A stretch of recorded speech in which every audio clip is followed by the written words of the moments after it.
You should have had the issued statement from us. Gaz Griffiths, do you want to kick us off from the BBC, please? Hi. Hello, Wayne. How are you? Good, thank you. First of all, how did you find out about what Josh did on Sunday? Yeah, look, it came to our attention on our first day back from a day and a half off internally, and it was dealt with pretty swiftly. We just spoke to Josh, and Josh told us what had transpired, and obviously from our point of view, it's breached team protocols, it's breached the Six Nations protocols, and obviously the lockdown rules. So, we've been through a thorough education process with the players and management. And from our point of view, it put others at risk potentially. So it was dealt with by way of suspension. How did you find out, Wayne? Just generally within our own group. Just to clarify, did Josh train yesterday then as well before you found out? Yeah, it came to our attention yesterday after training, and as soon as it came to our attention, we spoke to the player, and he was upfront and honest, and realised the mistake he had made. And as I say, we moved pretty swiftly to put this to bed as quickly as we could, and wanted to put it out there because it's something that's very topical. It's in the community, and we have to be seen to be doing our bit as leaders and role models. What sort of event was it that he attended on Sunday? Yeah, look, it was just close family at a family member's home. Not too far from his own home, but it was in breach of the rules. And it was a family milestone, which they're very proud of, but unfortunately it is in breach of the rules. Once you find that out, what do you have to do in terms of testing the squad? You'll obviously been in close contact with people. What's the process after that? Yeah, so everybody had been tested. The results came through this morning. And we had 100% negative testing. We've got testing again tomorrow, and those results should come through tomorrow night or Friday. So, fingers and toes crossed that those are 100% negative as well, in which case Josh will rejoin the side on Monday.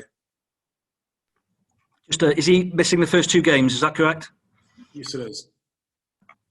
And are you confident he hasn't put the fixture in danger or the other guys in danger?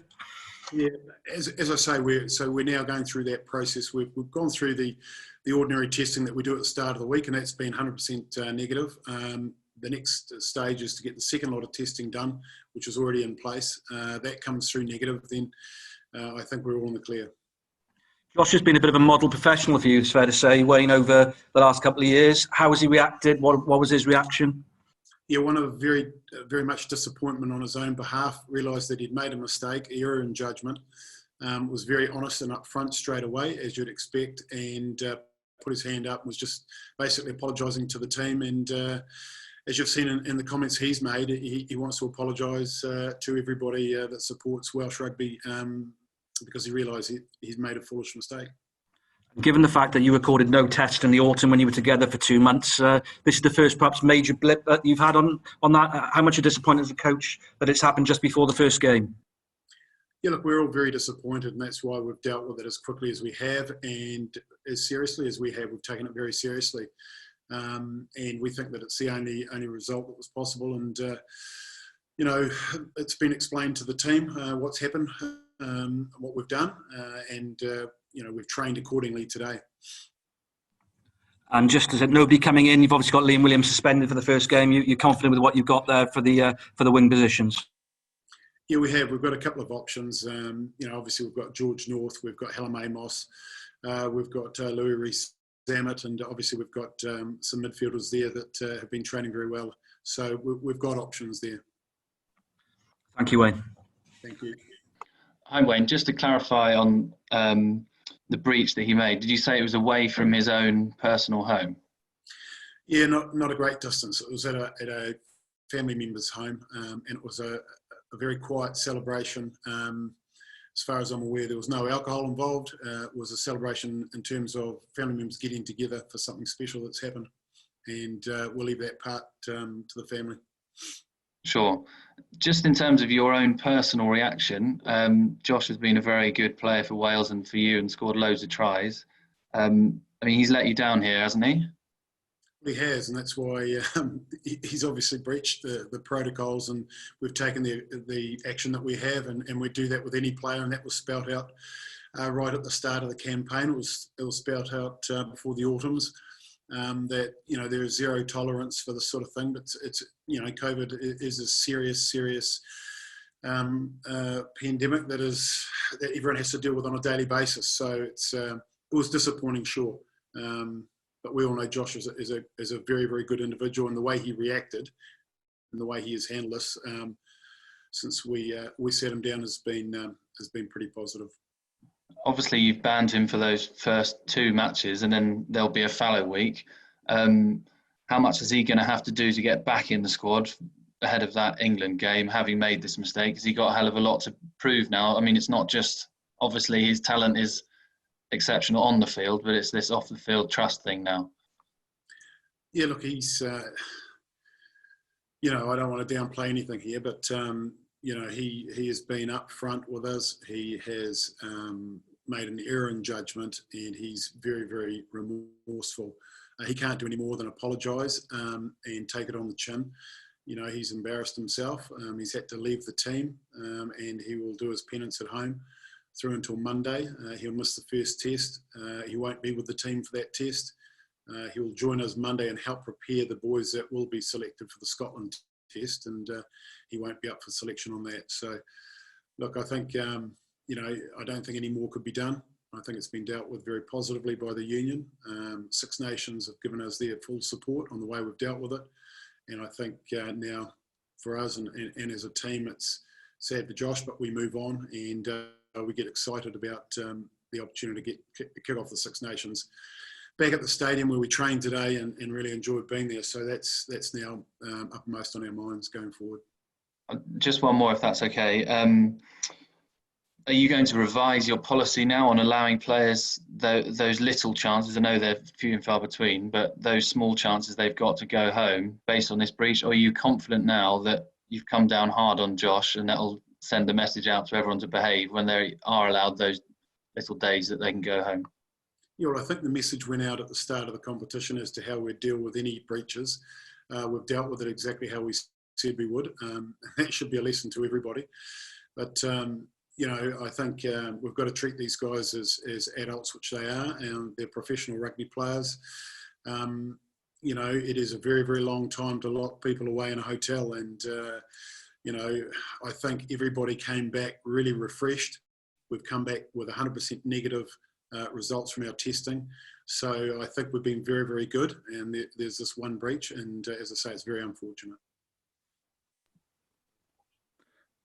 Hi, Wayne. Simon here. Simon. As a coach, mate, you have to deal with lots of different things, don't you? But what was the first thing that went through your head when you were told?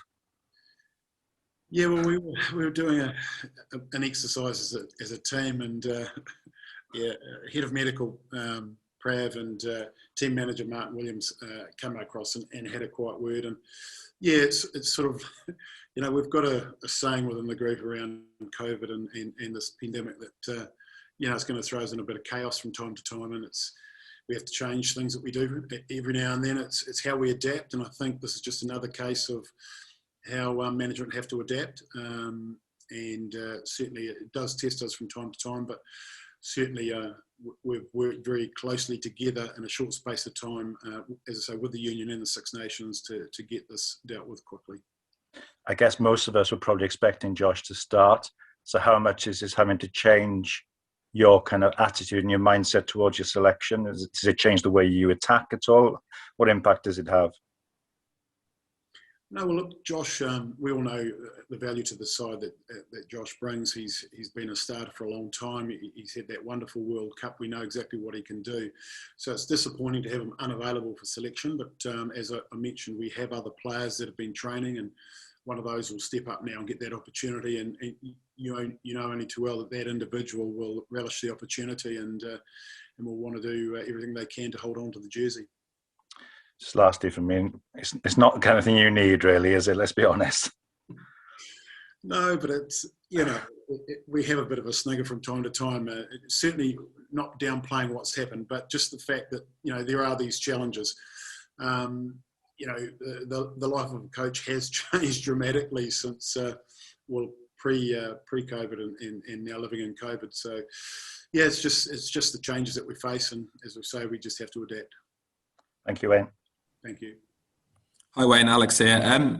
I know you've reinforced all these messages, but do you have to do so again via Prav and Martin and other guys? Yeah, we called a team meeting last night and updated the players as to what we were doing, and reinforced the COVID sort of protocols we have in place and our expectations around those. And we gave an opportunity then for any questions over the course of the rest of the evening. So, and there were a few questions, obviously, because some of these things are, it's individuals making calls, and it was good that we were able to clarify even more questions. So it's an ongoing process of education, and things change. As members of the community will realise that as the science progresses, there are changes, and we have to adapt with those changes. Lewis Rees-Zammit obviously had a bit of a run in the autumn. I guess he's probably the next cab off the rank. I mean, I guess you wouldn't have any problem throwing him straight into Sunday's game? Well, he's been training very well. He got a lot of confidence out of the autumn series. He's seen Liam get suspended, and he's now seen a fellow winger, another winger being suspended in Josh. He's trained well. He's probably expecting now to get a call, and in terms of when the team is named. I'd be very surprised if he didn't. And just lastly from me, I mean, clearly you've reinforced these messages, but what's been the response of the senior players, the leadership group to this? I guess they must be disappointed themselves in Josh. Yep, they've been involved in the process. And yes, it is fair to say that they're disappointed. Everybody in the group's disappointed because we were so proud of getting through the autumns with 100% negative testing. We've managed to do that again at the start of this campaign after a week and a half. But something like this, it is disappointing for all of us involved, senior players included, obviously.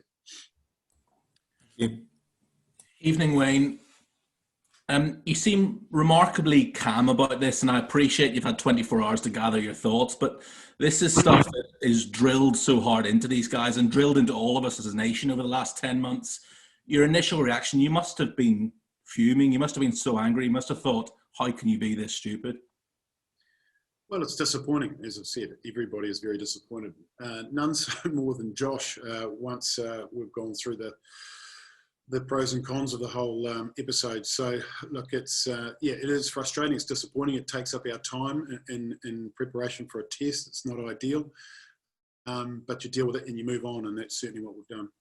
Just one more on Josh, because I appreciate all the questions have been about him so far, but he would have had realistic expectations of being a Lion this summer as well, wherever that tour happens to be. He's now, rather than having 5 tests to impress Warren, he's now only got 3 tests maximum to impress Warren. Does he realise he's given his Lions chances a major blow as well? Well, it's certainly all the players are aware of what's around the corner in terms of higher selection for a British Lions tour. And everybody is aware that Six Nations is the place to put your hand up. He'll be hoping, obviously, that his World Cup form and his form previous to that it will not be forgotten. But obviously, Josh will come back and train hard and put himself up for selection again. There'll be 3 more games, as you mentioned, and he'll be able to get some opportunities there, I'm sure. And just a final question from me, away from Josh. Obviously, this last year has been strange for all of us, for yourself and for Andy Farrell as well. Probably it hasn't been the first year in charge that either of you would have envisaged. Is there a feeling that this is sort of another fresh start, if you like, that there's a line drawn in the stand and you can go again? Oh, definitely, and we've spoken about that as a team. There was a transition period, obviously, with some management and a little bit of player turnover through selection, and then obviously the Six Nations didn't pan out how we wanted it to, but we've had an opportunity to have a look at other players and build a bit of depth in the well-documented autumn series that we had. But now it is really about the business of Six Nations and getting results, and we're only too well aware of that. We've discussed it as a group, and we know that we need to hit the ground running. It's a big test for both sides. There's no doubt about that. Ireland were right in the thick of it for a chance of winning that the last Six Nations, and obviously we want to be doing a lot better than we did, and we certainly have picked a side that we believe will certainly help us get better results. Thanks, Wayne. Best of luck. Thank you. Hi, Wayne. Sorry if you've alluded to this already, but can I just check, are there going to be any more players called up? We're running with the squad we've got at the moment. We've got a pretty good list of players in what we would call green, ready to be selected. So, you know, the group's been training well, and we again, with COVID, we don't want to be bringing too many people in and out. So we're running with what we've got at the moment. We'll see how we come through the weekend. Thanks. Thank you. Hi, Wayne. This is an interruption. Just wondering how the overall preparation is for the Ireland game. You went into the Autumn Nations Cup, said a little bit cold after the lockdown. How do you put the state of preparation this week building up to Sunday? Yeah, well more advanced than we were this time in the autumn series. We've done physical testing. The boys are in better shape across the board than they were coming into that autumn series. Obviously a lot more rugby under the belt. And preparation has gone pretty smoothly up until this point. And in terms of the actual training on the pitch, yeah, look, pretty pleased with how it's gone. We had a very, very physical session today, a unit session this morning, and then a team run at the stadium this afternoon. So really, really pleased how the boys have worked over this early sort of the start of the competition, if you like, preparation for the first game. So yeah, pretty pleased. Okay, thanks. Hi Wayne, how are things? Caelan Norris is obviously going to be missing for Ireland. Just curious, like, how are you expecting the Ireland back row to look with him absent, and how does that change, I guess, what they can do? Yeah, well, to be honest, at the moment we've been working solidly on our game. We'll obviously look very closely at the Irish. We're well aware of the injuries that, well, the two that have been notified through the media. Certainly any team losing players this close to the first test is not desirable. So look, no matter who they put out there, I think they've got a lot of capable players, especially in the back row. So look, we know it's going to be an area that there's going to be a lot of contestable ball throughout the game, and we need to compete in that area of the game as well as others, obviously. So look, I think whatever combination they put out will be a strong combination. Cheers. Hi Wayne. Just one from me. You mentioned that you were back around the stadium now. How much of a boost has that been for the squad to get back around the Principality Stadium after that time away in Llanelli? Well, I know I haven't been at the stadium that long. I've only been in the role just over a year, and I felt pretty good. So I can imagine the guys that have called that home for a number of years, and certainly the senior players were enjoying it. You know, guys were running around there. They had a lot of energy. The pitch itself was looking great. It was good underfoot. So look, we're really, really pleased that we're going to be back on the stadium, and that will certainly be a boost for the boys.